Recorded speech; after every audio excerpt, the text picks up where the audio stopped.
Good morning. It's 9 a.m., Monday, January 9th, 2023. This is the Muscatine County Board of Supervisors. I'd like to call the meeting in order. First is to review the agenda. Move to approve as presented. Second. Motion by Jeff, second by Nathan. All in favor signify by saying aye. Aye. Opposed? Motion passes.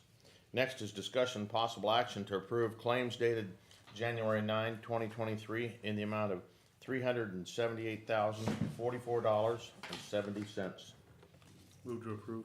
Second. Motion by Jeff, second by Kurt. All in favor signify by saying aye. Aye. Aye. Opposed? Motion passes.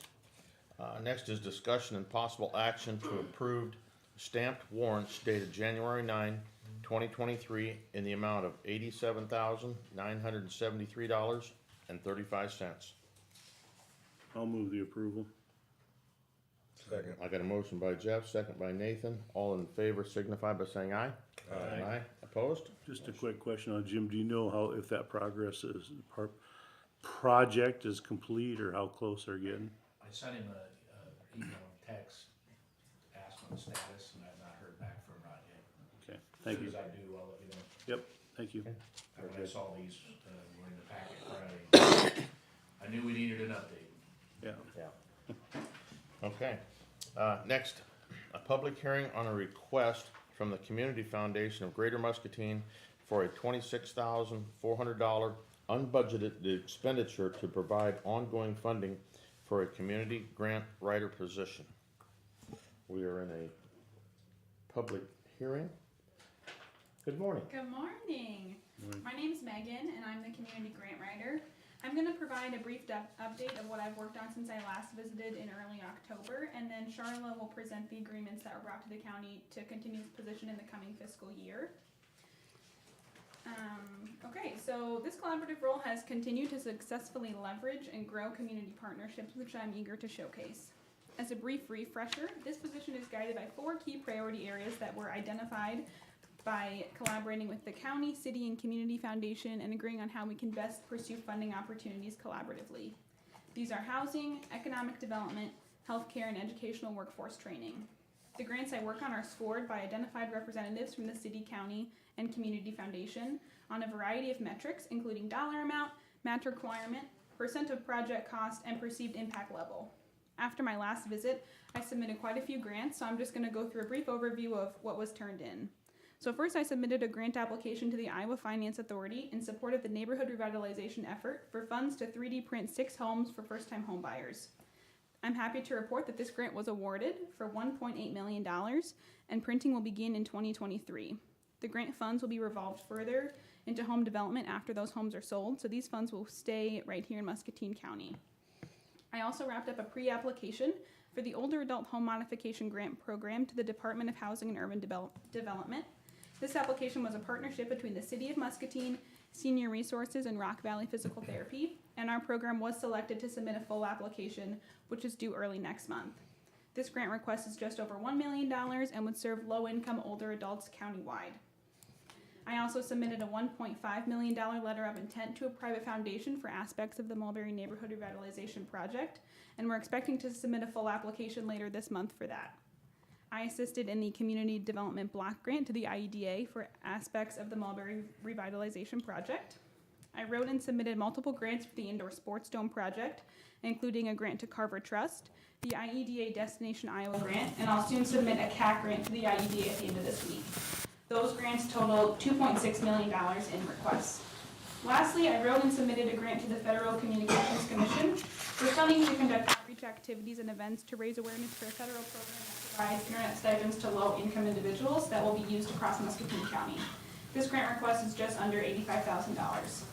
In total, since my last visit, $8.83 million in grant requests are currently outstanding.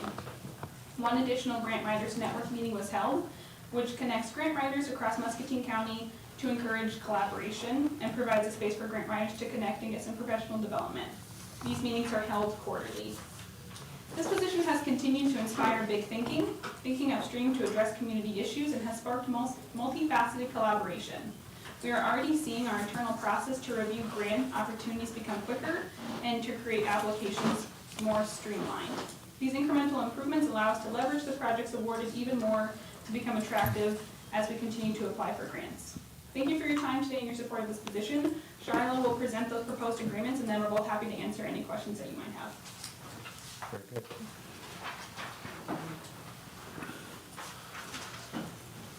So good morning. Good morning, Charlie. About a year ago, the county, the Community Foundation, and the city of Muscatine came together to pilot a collaborative grant writing position and test the efficacy of the model in bringing dollars to our county to affect our shared priorities. The successfulness of this community capital stacking mechanism was proven over the last year, as our individual investment and commitment of $25,000 generated thus far close to $4 million, and as Megan indicated, with multi-millions of dollars in requests still outstanding. These dollars in these projects would have been foregone if the position was not established, as the capacity to facilitate the asks did not consistently exist within any one of our organizations. The math quickly spotlighted the lost opportunity risk of successfully influencing our shared priorities without establishment of this position. I'd be remiss if I didn't acknowledge the unusually talented two individuals that have served in our grant writer position, currently Megan Custis and Mariah Roth. These bright, dedicated individuals have brought vision and linguistic depth to their roles, highlighting the intersectionality of impact and collaborative engagement that has created our success in our grant writing, and they're foundational to the success of all our requests. I need to recognize Jody Rolla Goodwin. She's been instrumental in our success of our grant writing through her shared grant writing experience, education, and support, and Santos Saucedo, who served and provided county communication feedback and perspective throughout the first year. I'd also like to acknowledge the countless collaborative partners that have worked alongside to support the application's completion. So thus far, as we continue the successful trial model beyond its inaugural year, we prepared two contracts and agreements with the county at the county's request to align us with the county's fiscal year. The first agreement is requesting $26,400 is from November 1st, 2022 through June 30th, 2023, and it includes requests for $13,900 to cover incurred expenses completed in the November 2021 contract, as well as $12,500 for the upcoming first period of 2023. Then, in the first contract period, $9,400 has currently been reimbursed from the county thus far. The second contract then will be slated to align with the fiscal year going forward, so that we can stay on the governmental fiscal year, and that will be from July 1st, 2023, and then June 30th, 2024. We will bill in two installments of $12,500 for each of the 6 months of that year. This will align us with the county's fiscal year and completes the contractual funding from the last annual contract, which was signed for $25,000. We look forward to continuing this partnership with the county and the city of Muscatine to achieve our aligned priorities in strengthening our community, bringing dollars from outside the community to allow us to generate greater leverage of our local dollars and our shared community investments. So with that, if you have questions, we're happy to answer. Charlotte, overall, with the contribution from all the various sources, what's the total cost of the program annually? So it should be $75,000. It came in a little less than that the first year, just because the Community Foundation bore the cost of the initial training time and some of the early writing until we felt like that the grant writer was. We were establishing a completely new role, and so until we felt like they were ready to write for the grants, that really from the November 1st through about June or January 15th timeframe, we didn't charge for that. So you had committed $25,000. It came in a little bit less than that for the first year, but going forward, it'd be about a $75,000 commitment from three organizations. That's the size of this pie right here, and the $75,000. That pie is, sorry. I just want to make sure I understand the total cost. Yeah, so that handout that you have there is just about my time and what I've been working on. So that's actually how long I spend doing different things throughout the time that we've been working. So that has nothing to do with the total cost of the program. That's how long I've been researching grants, writing grant applications, doing meetings, admin things. So that's the breakdown there. Okay, but you're part of the 75? Yes. Package for the position, and then the cost for supporting the position is for computer time, shared cost time, for shared space time, things like that. Make up the, as I said, we came in a little less, but yes. Great. Thank you. That's all I had for questions. Okay, anybody else have anything? Okay. I would take a motion to close the public hearing. Anybody else? Anybody else? Is here? Speak? If no, I'll make a motion to close public hearing. I'll second that bad boy. Motion by Jeff, second by Nathan. All in favor signify by saying. It's a roll. Oh, I'm sorry, roll call. Jeff? Aye. Nathan? Aye. I vote aye. Danny? Kirk? Aye. Motion passed. Next is discussion and possible action authorizing the chair to sign an agreement between the City of Muscatine, Muscatine County, and the Community Foundation of Greater Muscatine for a collaborative partnership to establish a community grant writer position and maintain. I'll move that. I'll second. I got a motion by Nathan, second by Jeff. Any other discussion? All in favor signify by saying aye. Aye. Aye. Opposed? Motion passes. Thank you, ladies. Thank you very much for your great work. Next is update on grant writing activities. We already did You that kinda one. We gave did it that, back. you got that through there. We get 2 for 1 already. We got a double bubble, didn't we? Huh? All right. Value Thank you, right girls. away. Next is discussion and possible action to approve proclamation 01092301, Slavery and Human Trafficking Prevention Month, January 2023, with Carolyn Levine and/or Naomi DeWinter of the Rotary Club. Good morning. Good morning, I'm Carolyn, I'm one of the anglers. We're getting a rather long proclamation, which I hope you've received, which has to do with human trafficking. As you know, human trafficking is an international problem. Rotary is an international organization and has taken upon itself to work to educate our communities both to recognize human trafficking and to take steps to try and prevent it. Locally, we're working and partnering with Muscatine Community College. We have had the Iowa Secretary of State, Paul Pate, at a Rotary meeting where our members and other business representatives heard him present a program called Iowa Businesses Against Human Trafficking, which helps businesses address issues that both their employees and that their clients should be aware. We're also working to educate youth primarily at this point about human trafficking. And by partnering with the community college, we are starting with community college students. It's a student-led effort, which we think is important and possibly the first student-led effort in the state that we know of in order to make this education available. We have already attended various community events, and Muscatine Community College students will begin this semester with a program addressing their students, including, we believe, a poster contest for the community about the issue of human trafficking. So we appreciate very much if you would support us publicly through this proclamation. Well, I'll make a motion that we approve the proclamation. Motion by Jeff, second by Danny. All in favor signify by saying aye. Aye. Opposed? Motion passes. Thank you so very much. Appreciate it. Next is discussion regarding mental health services and funding at the Muscatine County Jail with Community Services Director Felicia Topper, Sheriff Quinn Reese, and Jail Administrator Matt McClary. Morning, Felicia. Good morning. Oh, good, I'm glad I'm not standing here all by myself. You are certainly more eloquent.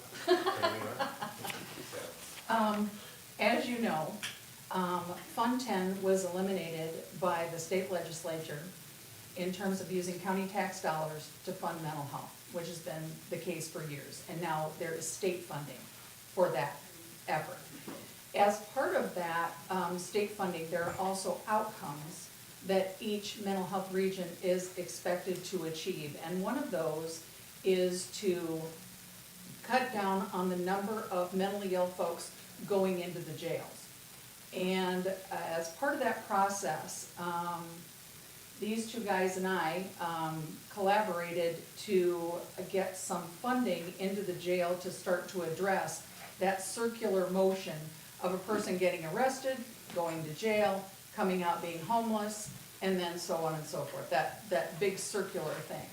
And if you're gonna tell them how many what percentage of mentally ill folks do we have in the jail that are Muscatine County?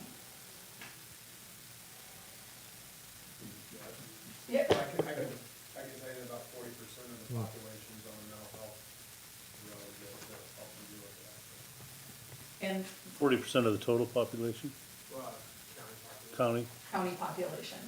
And so, when you look at that and you think about the number of people in addition that are not on mental health meds when they go into the jail, but have mental health issues, that number rises exponentially. And so, what we talked about was being able to pay for mental health medications that conceivably are not, generally prescribed in a jail setting. An example is there are injectable drugs that work tremendously better for people, and it's 1 shot a month.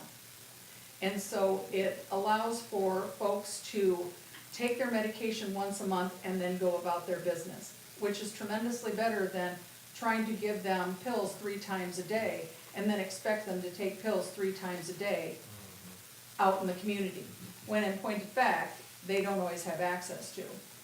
So our goal really was to assess folks in the jail, and there is a social worker in the jail now, and we put some funding in there to increase her time so that she has time to assess.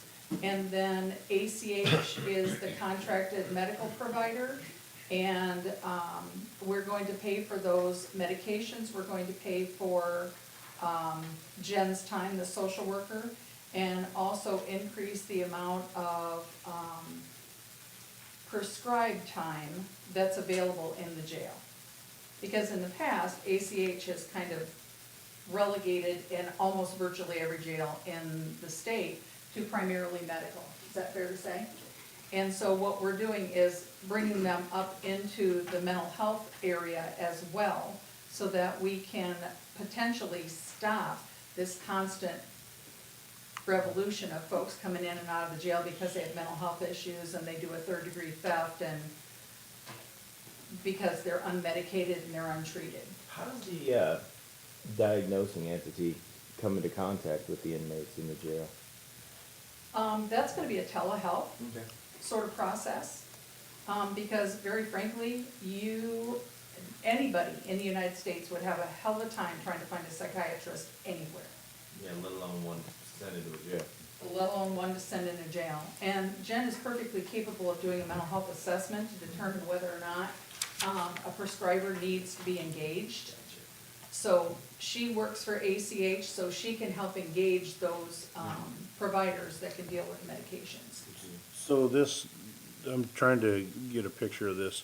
So Jen is part of the mental health region, or she's part of ACH. She's part of ACH. We're paying for her time, but she has the proper training to do the evaluations and for a mental health diagnosis, and then she'll be able to connect with a professional in the ACH world that has mental health credentials. That's correct. And her hours will increase with this agreement.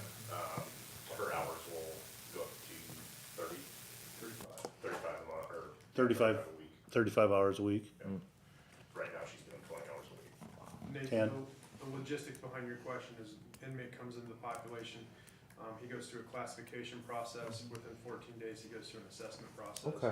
Recommendations kicked to a licensed master social worker. Licensed master social worker can meet, make recommendations to see a provider or prescriber. And that's the normal process.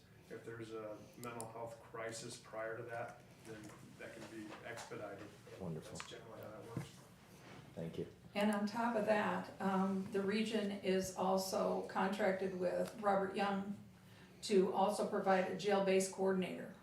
And that's a bachelor's level social worker that is going to be paying attention to those folks that have mental health issues that are going to be leaving the jail, to make sure they have housing and they're set up for their appointments, and they have a mechanism to get to those appointments and those kinds of things, because that's where the ball drops. So this I mean, is the that jail- warm handoff we've That's talked about. that warm handoff, absolutely. And so that jail-based coordinator will stick with that person for 30 days to make sure they get to where they need to go. So just thinking about that, do we have a mechanism in place? Will you know, or will the mental health region know, kind of if we've had an impact with this? And then I have the other question is on funding now, is the sheriff, is this gonna come out of the sheriff's budget or the mental health region helping with this expenditure, or who's doing the funding The here? mental health region is going to be funding. The mental health region is funding? Okay. Cause this was a bit of a controversy a few years ago, because you had, in our region, we had some counties, example, Muscatine County was bearing all these expenses. In other counties, for example, Scott County, where the mental health region was paying those expenses, and they've had that conversation at the mental health board for a couple of years, and so now they're all gonna be paid out of the mental health fund, all mental health services come out of the mental health fund. Correct. Very good.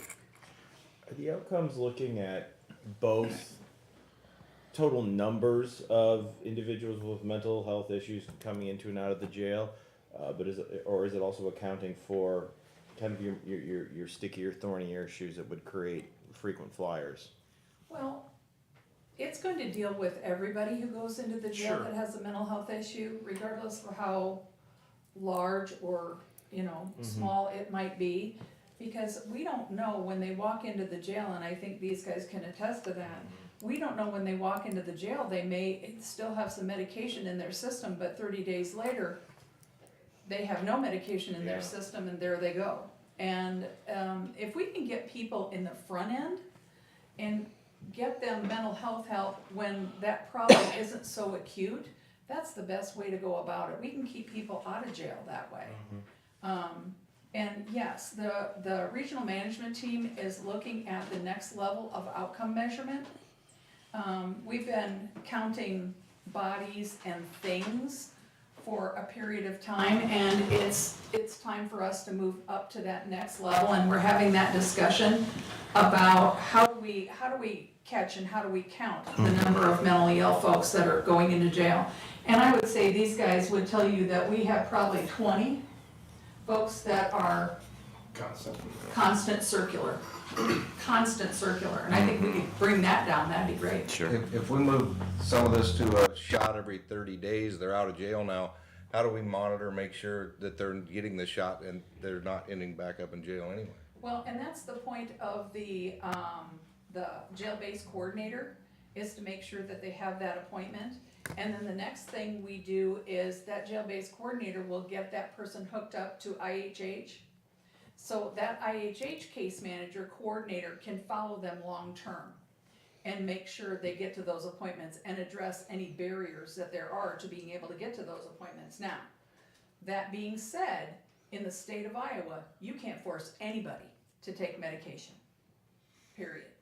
I mean, we can get a court order and we can do all that kind of stuff, but in the end, that person may or may not take medication, in which case, then we may have to deal with them in a completely different sort of situation.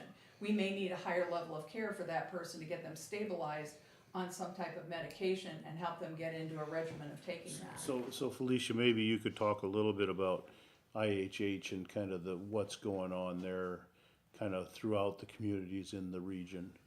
IHH is the case management entity for folks that have mental health issues. And they are very specific about doing assessments, making sure people have resources, making sure that people have no barriers to getting to treatment, and they have regular contact with those clients on a monthly basis. So they're also having conversations with the mental health providers as well as to when a person shows up or doesn't show up, that sort of thing. And so they can make contact. If somebody doesn't show up for a shot, they can make contact with that individual and say, hey, what's going on? You know, what's the problem here? And IHH works through some of the permanently supported housing we're seeing. Yes, IHH is also involved in that initiative, correct? yes, So that, some of the folks that are high need people, so there's kind of a cradle, a total cradle process where they're providing the housing. They don't necessarily own the homes, but they contract with landlords and stuff, and they manage those homes, may have a peer specialist or somebody in the home with them or around them or groups of them. So again, the whole notion is to stop the rebound, stop the cycle. Good. And it really is putting a net under somebody until they can do what they need to do for themselves. And for some folks, maybe a month or two. For other folks, it may be a year or two. Just to get them into the groove of being able to do that. And some folks don't like the medication and the side effects of the medication. So it's a matter of getting them to a medication that they can live with. And, I mean, people out there may be thinking, this is expensive, this is something the government doesn't need to be involved in, and, well, I'm sympathetic to that. I think that the amount of money you save by not having these folks on a treadmill of committing crimes and then just keeping them incarcerated, which is incredibly expensive, is a great savings. It absolutely is. And I think these guys really need a break Yeah. from being able to have to handle those folks that are extremely mentally ill and dangerous on top of that. I mean, The toll that these individuals take on the facility and the staff, is huge. So if we can do something else to mitigate that, Yeah, it's a good thing. it's a win all the way around. and this project is funded for the remainder of this year and all of next year. And that's what's in the budget right now. Once the board approves it, then we're off and running. And so today you don't need to, this is Nope. just an FYI, this is a done deal. The Yep. board, the mental health board has approved the funding, it's ready to go. Yes, And for clarification, will the region payments pay the vendors directly, or will that run through the sheriff's budget? Would be a reimbursement for, Okay, so cable has put in, revenue lines, okay. for that reimbursement. Yep, And so- we'll address that more, here next week when we do the. Yep, so you'll see a jump in what they're asking for, but there's also a revenue offset to cover that. and that allows for the county to pay that bill in a very timely fashion to the vendor. And because the region is on an every 2 week sort of situation that may or may not coincide as people get stuff around, but the region's very open to paying all of those expenses. Submitted the first one yesterday. I think I Friday. signed the bill. Friday. Good deal. Thank you guys so I think much. it's great. Thank you, everyone. Okay, next up is discussion and possible action to approve the following appointments. First is Historic Preservation Commission, reappoint Joseph Harper to a 3-year term ending January 1, 2026. So moved. Second. Motion by Nathan, second by Jeff. All in favor signify by saying aye. Aye. Opposed? Motion passes. I just want to make a note here that there's still one vacancy remaining on the Historic Preservation Commission. And it needs to be, we need to try to find a male in order Okay. to maintain Did you gender. get any applications on that? I don't have any at this I know point. somebody was putting in for it, so I didn't know if you had received it. No, not yet. Okay. And Go ahead. in regards to all these positions on these next ones, you know, I'd like to thank everybody that put in for them, because obviously we don't have as many spots as we do applicants, and, you know, I'd like to encourage those people that don't make the cut today to stay involved, and they're all qualified to do this, and unfortunately, we gotta make some decisions. Always the where- tough part, you have to make a And choice. just so you know, I hold applications for a year. So if somebody has applied for one of the boards or commissions and we have somebody leave, I reach out to them and ask them if they're still interested in serving. Okay. Very good. Let's see, next is, we have a 5-year term on the Muscatine County Conservation Board. I'd like to nominate Julie Gendricks for that 5-year term. How do we wanna do, we wanna discuss all of them and then, Well, we have a 5-year and then we have a vacancy for till 2025, right? Yeah, so Yeah, and we have 3 applicants. we have 3 applicants. Spots.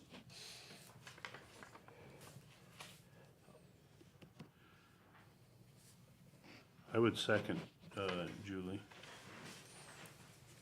So, I have a motion by Danny, a second by Jeff for, Julie Gendrich for the 5-year term. All in favor signify by saying aye. Aye. Aye. Opposed? Motion passes. Next, we have one vacancy on the Muscatine County Conservation Board to fill term ending December 31, 2025. I would recommend Sherry Seawright for that role. Yeah, second. She's obviously very much known quantity and very much an excellent person to fill this role. Not saying anything about any of the others, but Sherry would be outstanding.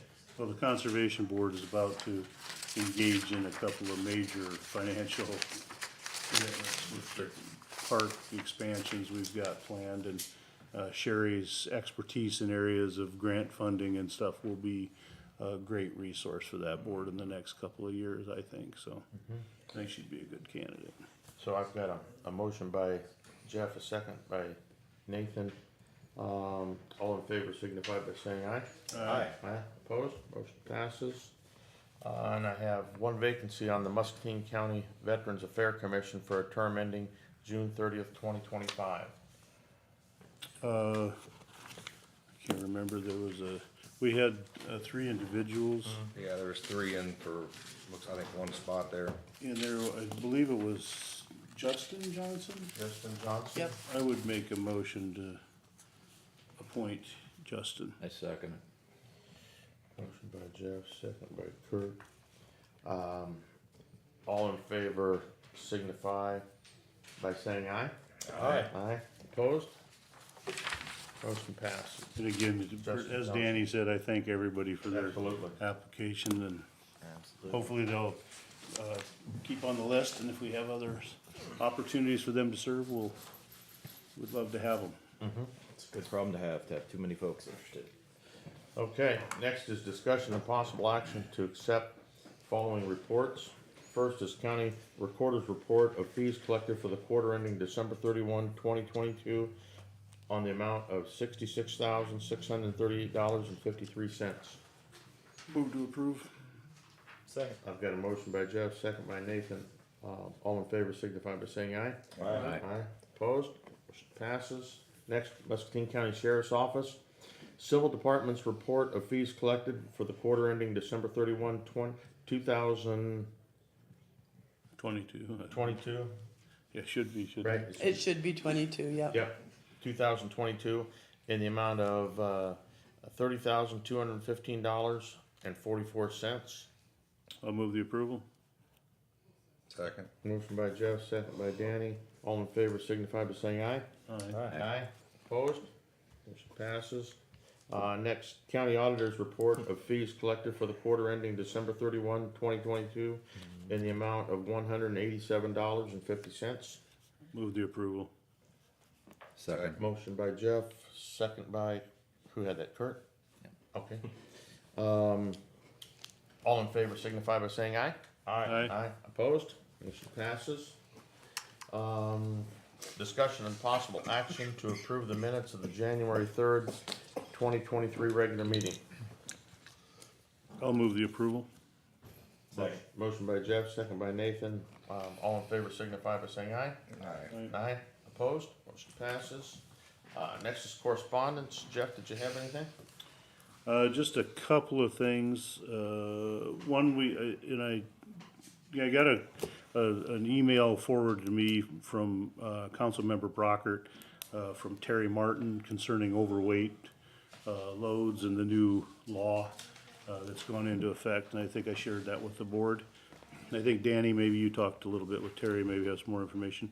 I also received a request, and thanked Nancy for getting the response back very quickly, from one of the engineers working on the levee improvement project. Need some meeting minutes.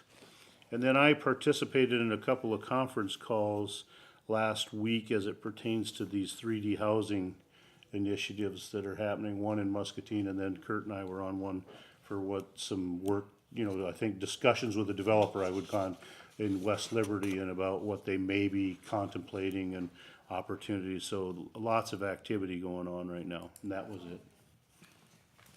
Okay. Nathan? So I had that same email, I guess. Well, it eventually got forwarded around to all of us regarding the trucking limitations.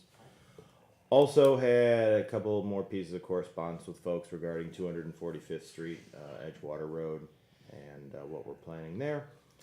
I do believe, let me just double check. I do believe that was it. Okay. Very good. I just had the email regarding, the weight on the roads, was all I had. Danny? Yeah, that's the same, that's the only thing I had too. I'd like to discuss that a little bit with, to things that I know to the best of my ability. That permit, apparently this year, January 1st, was, put into law to allow, in the past, growers could use there was a 3-month period during harvest that growers could haul, more than 80,000 pounds on our roads to get grain to market during harvest. I think it's at the tune of 89,600, which is 9,600 over normal weight. And the way I understood it, that was going away. I think it already went away, but the way I understood the new law, that went away, and then they put this new limitation. If you bought the permit for $500, it also, the way I understand, also requires some extra licensing for the vehicles, which in the tune of about $100. So these freight haulers are going to have maybe another $600 cost per year to do it. But what it does now is you can go year-round on our roads if you get this permit, hauling that extra weight. And it's up to each county and city to implement what they will allow on their roadways, if any, to haul this freight. Now, my biggest concern is on the growers, and I don't know if we can split that up, or I don't even know what we decide to do. But growers that want to haul that extra weight currently have to cross through city roads. If you look at the map that the state provided, it shows that Muscatine County will allow the extra freight for the whole county if you go to the map on the website. But if you click on it in large map, it shows all the city roads are in red, and it's not really an embargo. The permit isn't allowed on those roads. So those roads impact Dick Drake that's in the city, and Grandview Avenue, anything that would get you to deliver grain to GPC or deliver grain to Cargill. Currently, if you look at that map, growers would not be able to get that extra weight in their trucks to those facilities. So it's going to take an effort from both the city and the county to look into this and see what roads would be sufficient to handle that extra weight. And we talked about that a little bit with Brian, to make sure these growers, at least the growers, and I don't know if we need to split it up again or if we go approve it for everybody, but to at least get these growers routes that they can get that extra weight to market if they purchase this permit. On top of that, we also discussed that there is a percentage of that fee that they're collecting from these permits, that if counties or cities approve this, some of that money will be divvied up for them for, probably for the use of the roads if there's extra damage done to them by hauling the extra weight. So I did talk to Brad Bark a little bit about it. The city will have to take it up too, so I hope they look at it and approve those routes so at least our growers can get the grain to market at a heavier weight. Yeah, and I think this is the initiative that, when Keith was engineer, it actually started out of northeast Iowa, and actually was pulled out of timber hauling, is because they were at a disadvantage to what's allowed in Wisconsin. And I would happen to know that one of the major players in that lobbying effort to the legislature now is operating in Muscatine, down on 61. So I would guess that there will be more than growers that are interested in this. So I think that it's probably something that Brian and the public safety staff of Muscatine, we know GPC and Cargill are critical places.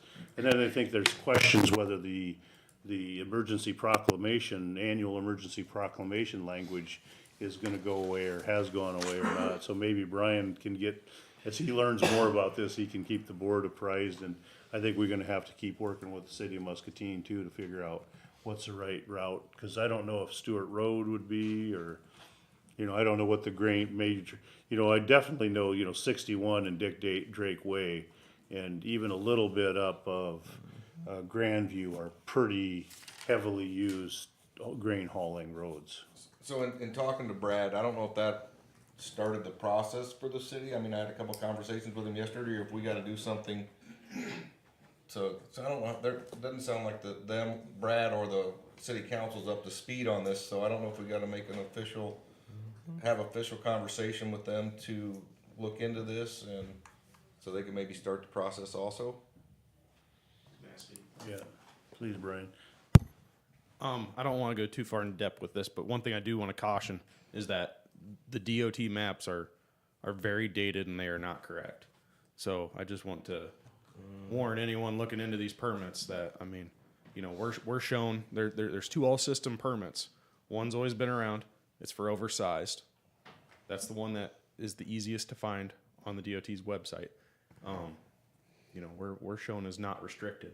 That's not true. We got years of forms showing that we want our roads restricted for oversized. So that's the dimensions of the load. That the new one is overweight. We are shown as not reported. That's not quite correct.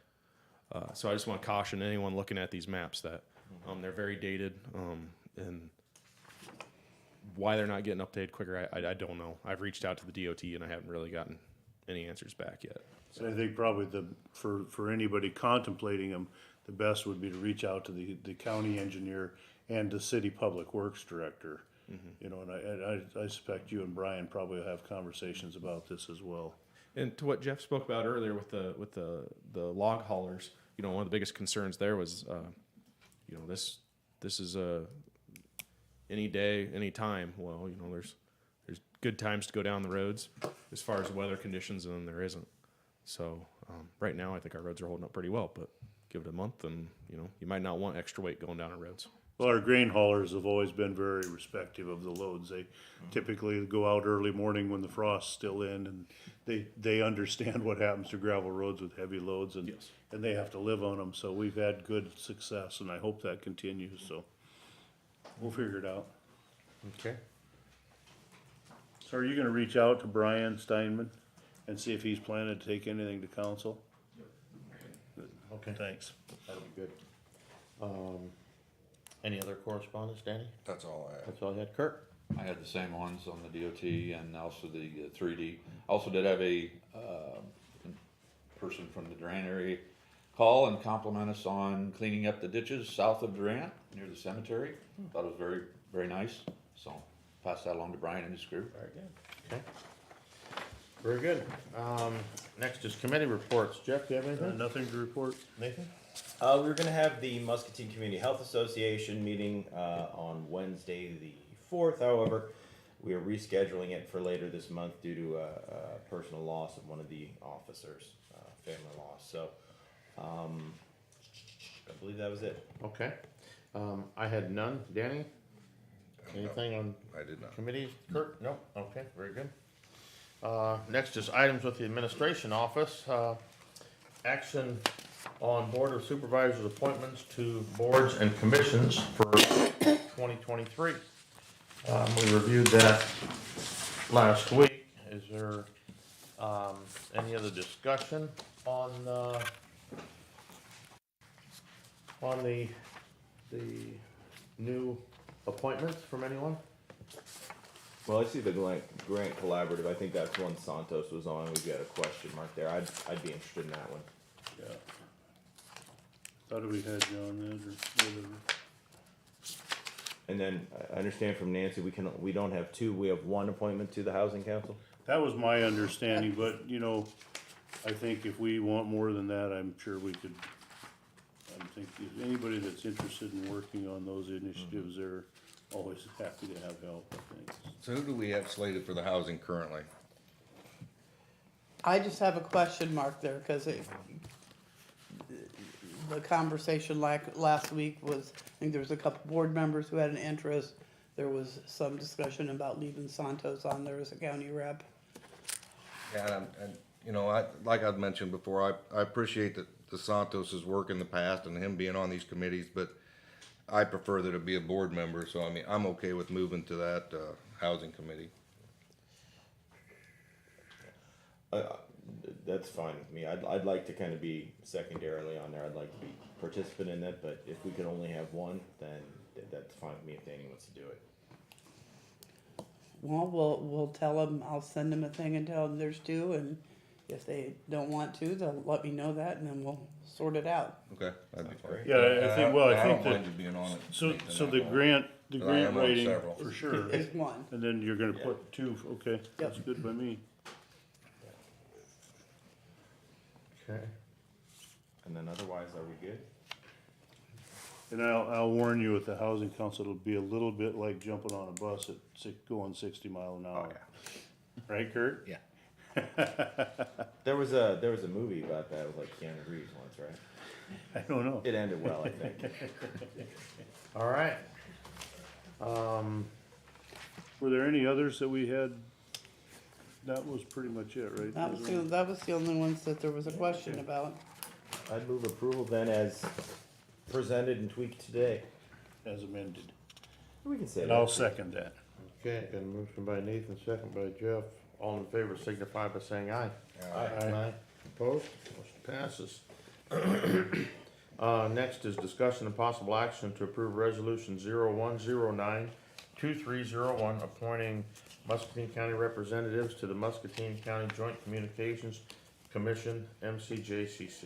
Who did we have on that? You had me and, Doug. okay, so who wants to take that? Well, we got what? Hopefully it'll be a relatively short term, we don't know, I we got think- some. Kurt, you were on I there. was that Kurt? It Kurt? indicated he wanted to, and we were Okay. gonna leave you on, Jeff. Okay, I move approval. second. Motion by Nathan, second by Jeff. All in favor? This is a roll call. Oh, I'm sorry. That's I'm okay. missing this today for some reason. Yeah, you got it. Jeff, Aye. Nathan? Aye. I vote aye. Danny? Aye. And Kurt? Aye. Motion passes. Okay, discussion and possible action to approve resolution 0109-2302, authorizing the county sheriff to close secondary roads in emergency situations. I'll move approval. Second. Motion by Jeff, second by Kurt. This is a roll call vote. Jeff? Aye. Nathan? Aye. I vote aye. Danny? Aye. And Kurt? Aye. Motion passes. Next is action authorizing the chair to sign an American Recovery Act grant agreement with the city of Muscatine for the indoor soccer complex. Can I discuss that for a minute? Sure. So, I know we voted on this originally before I had taken the seat, and I had many concerns on it, and I know that it's already been approved, I know where the money's coming from. But before we make an motion, you know, I'm probably not gonna support the motion, and I wanted to explain why. That, when I was one of the reasons, I got a few reasons here, but one of the reasons was the operating cost. When I was originally in the meeting, they told me it would be about $140,000 a year profit to the city. That's what I was told by Jim Howell and others. When the city administrator came here and talked to us, they said it might be in the tune of expenses up to, if I remember right, about $280,000. So I wasn't really comfortable to really understand if this was gonna make some money or if it was gonna cost us, the city, at least a significant amount of money. If that, you know, if it's gonna be city run, that might be outside of it, no. Me personally, I didn't have, when they brought this, I thought this was gonna be a budget item that was gonna be discussed in January. And I personally didn't have a strong understanding of our budget at that time, and I still don't. And I figured I'll learn that here in a few weeks when we get into our budgets. And the funding from that AP, that America Rescue Act, I'm not sure what it can all be used for. and I know we're using the entrance on that. I'm personally not sure what it can all be used for. And I wanted to have a better understanding if there was things out there that may be more warranted of $400,000 of that funding or our taxpayer money before me personally would have made that decision. And, now, another thing that kind of stuck in my craw is the city was aware of this for several months, and they brought it to us last month and said we have 2 or 3 weeks to make a decision so they could get the grants submitted. And I didn't think that was a sufficient time for us as a board to go over it and maybe get more input from the community or have more discussions on the reason, you know, to make sure it's valid to do. I'm 100% in support of projects like this and this project. I had concerns on all of how it was all coming together and how quickly it came together for me personally. And I didn't think that the main players in this, which was Hal and others, I didn't think they exhausted the efforts to look into other grant or other funding options before they came to the taxpayers for that. Actually, it's $1 million, 600,000 from the city and 400,000 from the county. And you know, an example I brought up before is when I went to the West Liberty groundbreaking for their sports complex out at their high school. They had plenty of donors that donated, I think, in the tune of over $3 million. And I just didn't like how quick it came together, and me personally would have liked more time and more input and from the community and more debate on it before we made that decision. So that's why I probably won't support the motion today. So I just wanted to make everybody aware of that. And I would agree. I don't like the hurry up at the last minute kind of tactics. I bought a used car too, and don't feel like I like doing that. As I understand it, this was a project that the Howe folks and some of the private money that's involved had been pitching to the city. The city had, as I was explaining to me, the city had a list of priorities they wanted to use it, and they went through option A, it didn't work out. Option B, it didn't work out, and they finally got back around to Howe and said, by the way, hey, you got a couple of weeks to get this together. Otherwise, our options haven't worked out, so we'll give you a shot at it. But yeah, they were in the same position of having to scramble at the last minute. So, I don't love that. I don't love that. The private interests were sidelined for that long. Because I agree. I do think there's a substantial amount of private money that's going into this, and if we don't do it, it's basically lost money in terms of the grant, as I understand it. So, and I think, Caleb, there wasn't any restrictions that would have on the ARPA funds that would have prevented this. Like everything is absolutely fine and vetted in terms of the ARPA, correct? Right. Okay. So, yeah, I mean, I don't like that timeline either, but.